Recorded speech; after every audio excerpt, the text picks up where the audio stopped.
Hola amigos, ¿qué tal? Les habla su amigo el doctor Elmer Luna. Bienvenidos a mi canal de YouTube. Continuando con el tema que empezamos en la ocasión anterior sobre el tejido muscular, habíamos visto las generalidades del músculo, también los componentes principales, principalmente los miofilamentos, cómo se ensamblan en la sarcómera, que es la unidad funcional, para luego dar origen a la contracción muscular, que es la función principal del tejido muscular, el cual vamos a tratar el tema de hoy día, ¿no? Tejido muscular estriado esquelético, parte 2. Para recordar algo importante que ya había mencionado, recuerden que los filamentos pesados de miosina 2 se unen en la línea M, que está en la banda H, y existe una enzima llamada la creatina sinasa. Esta enzima va a favorecer un suministro de ATP a partir de la creatina fosfato, ya que con esta enzima se va a formar creatina más ATP. Este ATP lo va a utilizar la miosina 2. Como les dije, la miosina 2 tiene una región donde se une al ATP, que es justamente en la cabeza globular de la miosina, y tiene esta actividad ATPasa, ¿no? Que va a hidrolizar este ATP para poder dar origen a la energía necesaria para la contracción o para el movimiento de la cabeza. Forma un ADP, y esta ADP más la creatina fosfato por intermedio de la creatina sinasa nuevamente forma ATP más creatina, y así sucesivamente, todo un ciclo de reciclamiento y formación de ATP. Entonces, algo importante, empieza todo con un estímulo nervioso por medio de la unión neuromuscular, o llamada también placa motora terminal, que es una estructura especializada, ¿no? Donde vamos a encontrar nervios motores más un músculo diana. Cada rama nerviosa generalmente inerva una única fibra muscular, pero puede también tener múltiples prolongaciones que inervan a todo un grupo de fibras musculares para que esta contracción sea también sincrónica y abarque un grupo más grande, ¿no? Conforme se necesite más, se van activando más terminales de la placa motora terminal. Entonces, en esta placa tenemos una terminación nerviosa, ¿cierto? La cual va a unirse a esta fibra muscular. Esta fibra muscular va a tener un pequeño repliegue. Este pequeño repliegue a su vez tiene otros repliegues adicionales subneurales de las células musculares, y es allí, en estas zonas, donde se va a dar esta transmisión del impulso. Una vesícula con acetilcolina se libera de la membrana presináptica al espacio sináptico, es captada por un receptor, y este receptor va a su vez facilitar la propagación de un potencial de acción, ya que recuerden que el sodio es extracelular y el potasio intracelular. Entonces el sodio va a ingresar, el potasio va a salir, y va a invertir la polaridad de la membrana, haciendo que todo este impulso se propague, ¿no? Entonces por ahí inicia todo. Nuevamente lo vemos de esta manera.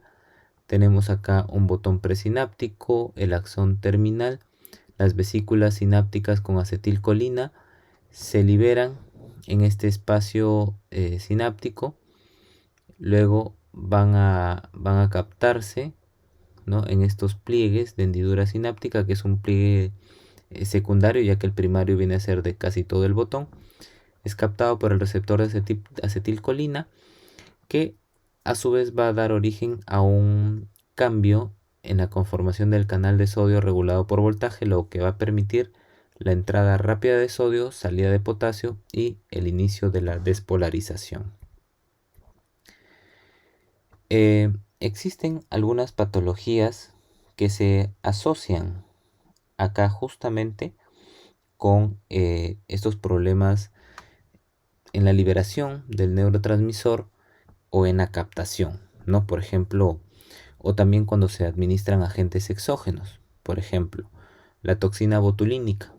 Va a impedir la liberación de la acetilcolina en la unión de la membrana presináptica. Por lo tanto, no va a haber contracción, pero por alteración de la membrana presináptica.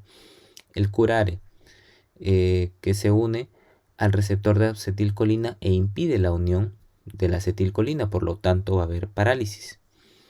Otro es la miastenia grave, que es muy característico. Por ejemplo, aquí es por uniones de autoanticuerpos contra el receptor de acetilcolina. Por lo tanto, no va a haber no va a haber contracción adecuada y va a haber fatiga con el esfuerzo. También hay otro, anticuerpos contra los canales de calcio controlados por voltaje presinápticos, ya que van a determinar un flujo de entrada continuo de calcio, lo que determina una debilidad muscular que mejora con el ejercicio, ya que en el ejercicio hay un aumento de la disposición de calcio del retículo sarcoplásmico para mejorar la contracción, y como en este caso normalmente estos canales están abiertos, el calcio se va perdiendo, pero en el ejercicio se va liberando, por lo tanto mejora, ¿no? Esa es la explicación. Ese es el síndrome miasténico de Eaton-Lambert, ¿no? Y también existen otras patologías, pero estas son las más comunes. Tenemos acá, para explicar a la miastenia grave, que es la más común, a la izquierda tenemos normalmente cómo se da el impulso nervioso, la liberación de la vesícula sináptica con acetilcolina, y se une al receptor, y luego va a dar origen a la activación de este canal de sodio dependiente de voltaje. En la miastenia gravis se libera normalmente el neurotransmisor, pero como existe un autoanticuerpo frente al receptor acetilcolina, va a impedir la unión, se van a destruir. El problema es que no solamente va a destruir a los receptores ya formados, sino a los nuevos que se van a ir formando. Por lo tanto, esta enfermedad tiende a ser muy discapacitante y las personas fallecen siendo jóvenes todavía. Ahora bien, vamos a entender un poco este proceso, ¿no? Empecé con la unión neuromuscular porque quería que quede claro que empieza todo con un estímulo nervioso que va a dar origen a una despolarización. Acá la vemos con el número 1. Esta despolarización va a transcurrir del sarcolema. Ya hemos conversado de que el sarcolema se invagina de manera perpendicular hacia la fibra muscular, principalmente en este caso el músculo esquelético entre la banda A y la banda I. Se va a transmitir todo ese impulso por el túbulo T y va a llegar hacia unos canales llamados de calcio sensible al voltaje, ¿no? Este de acá a su vez va a transmitir la información hacia otro receptor, que lo tenemos acá con el número 3, que es el canal de calcio sensible a la rianodina. ¿Qué va a pasar acá? Cuando se apertura ese canal, se va a liberar el calcio, ¿no? El calcio, como les dije, se almacena en este retículo sarcoplásmico o sarcoplasmático. El calcio se va a unir a la troponina C.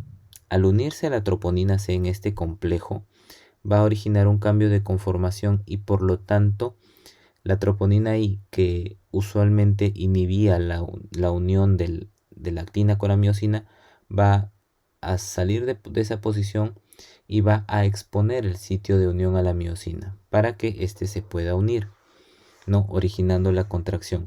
Acaba la contracción, el calcio nuevamente por un receptor de calcio ATPasa permite el reingreso del calcio al retículo sarcoplásmico y otra proteína, la calsecuestrina, adhiere o permite la adhesión de 4 moléculas de calcio. Entonces es como si fuera adentro un imán que tiene a estas moléculas de calcio en su interior, ¿no? Y nuevamente el ciclo se vuelve a repetir. Acá, para nuevamente explicar lo mismo, empieza con el potencial de acción. Ahí me gusta, como les digo, ser muy gráfico para poder entender muy bien esto. La acetilcolina se libera, empieza la despolarización. Esta despolarización, como les digo, llega y estimula una proteína sensora de voltaje, ¿no? Que también es de calcio, lo que a su vez favorece a otro canal que está en la membrana sarcoplasmática o del retículo sarcoplásmico para poder liberar el calcio del interior. Se produce la contracción, como les dije, ¿no? En la troponina C, que es el sitio de unión. Luego el calcio otra vez es secuestrado o reingresa al retículo sarcoplásmico y la calsecuestrina lo atrapa. Y así, nuevamente se repite el ciclo. Para ver cómo se mueve esta cadena de miosina sobre la cadena de actina, tenemos que existen algunas fases, las fases de adhesión, que usualmente la cabeza de miosina está, digamos, en adhesión o adherida a un monómero, ¿no? de la actina G, en un filamento relajado usualmente, ¿no? Cuando ingresa el ATP, digamos así, para permitir la fuerza de contracción, esta cabeza globular se separa de ese sitio. Esta cabeza, por la actividad ATPasa, hidroliza el ATP en un ADP y fosfato.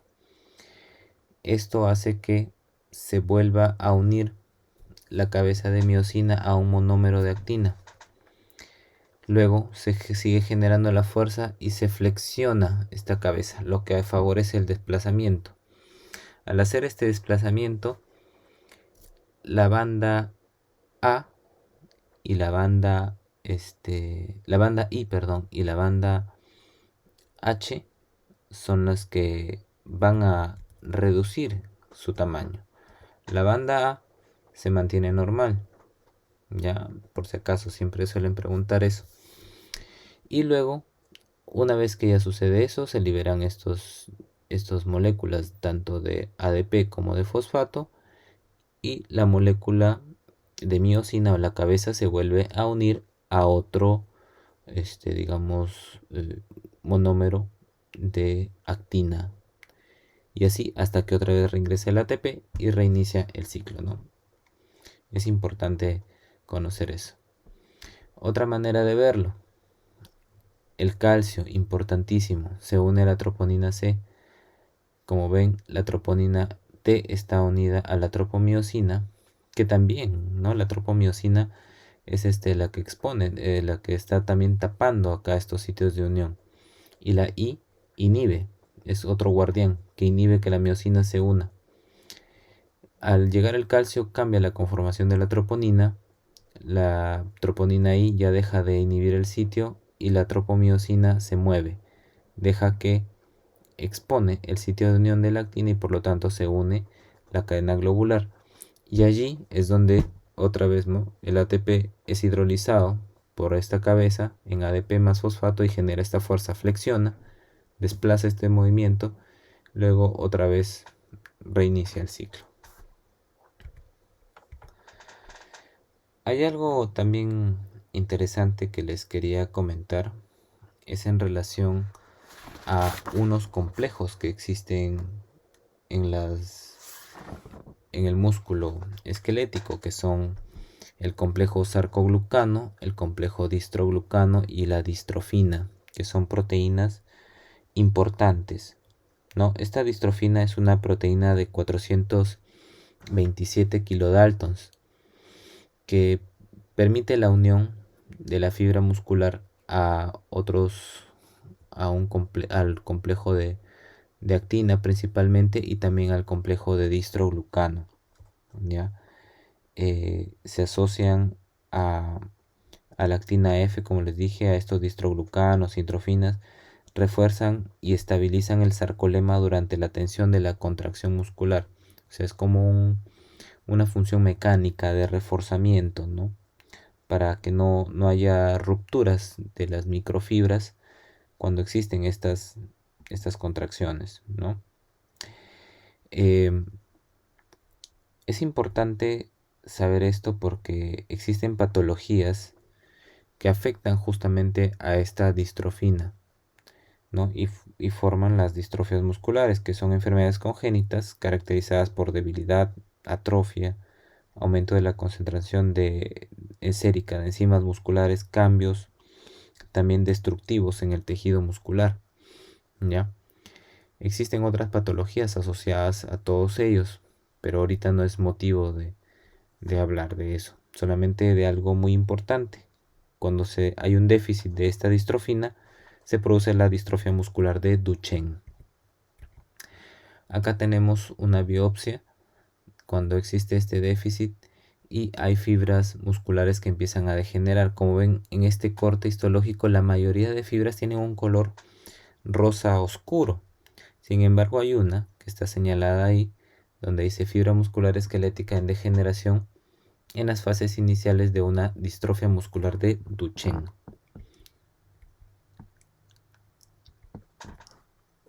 Acá visto con inmunohistoquímica, tenemos a la izquierda un marcador para justamente la distrofina. Cómo se marca muy bien, muy bien. Permite ver cómo esta marcación se expresa allí, porque como les dije, favorece esta unión porque refuerza y estabiliza el sarcolema en la tensión, durante la tensión de la contracción muscular. Y a la derecha, en la distrofia muscular de Duchenne, pues se pierde esta proteína y hay algunas que sí marcan y otras que no marcan. Finalmente, para terminar este tema del músculo esquelético, voy a hablarles sobre el uso neuromuscular. Este uso neuromuscular es un sensor encapsulado especializado que tiene componentes sensitivos y motores, por lo tanto tiene una función propioceptiva. Nos van a dar información del grado de estiramiento y tensión de un músculo. Nos permiten saber nuestra posición y movimiento del cuerpo en el espacio. Ahora, existen otras estructuras que nos permiten conocer esta posición, como el cerebelo, por ejemplo, los receptores en las articulaciones, y también la vista o la visión. Es el sentido de la vista, que es un sentido pues, del cual recibimos las 2/3 partes de la información de nuestro exterior. Está conformado por 2 a 14 fibras de músculo estriado especializado envueltos en una vaina fusiforme, una cápsula de tejido conjuntivo, y tiene una longitud de 5 a 10 nanómetros.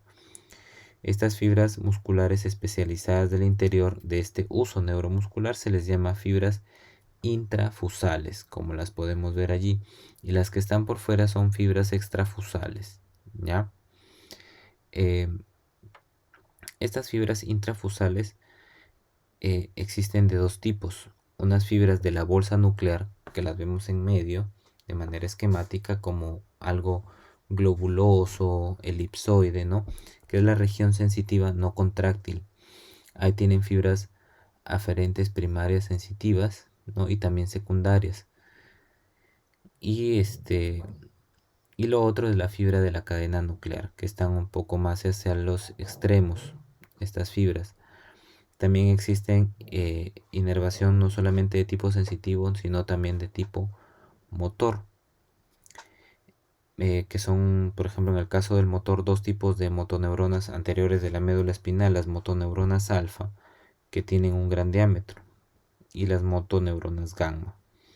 También existe el órgano tendinoso de Golgi, que capta información sobre la diferencia de tensión en los tendones, ¿no? Que acá se menciona justamente abajo.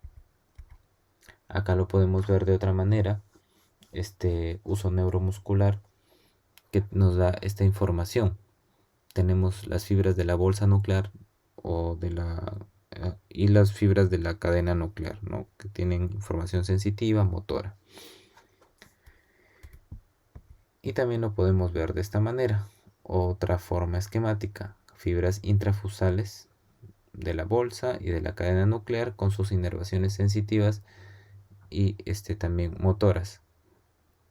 Y por último, lo que vemos acá ya en el tendón, el órgano tendinoso de Golgi, ¿no? Para la información de la diferencia de tensión en los tendones.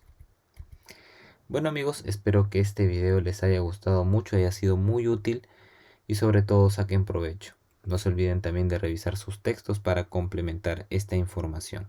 Un fuerte abrazo amigos, los quiero mucho y nos vemos en un próximo video para hablar más sobre temas de histología y principalmente el tema que nos corresponde al tejido muscular estriado de tipo cardíaco. Hasta la próxima amigos, chao.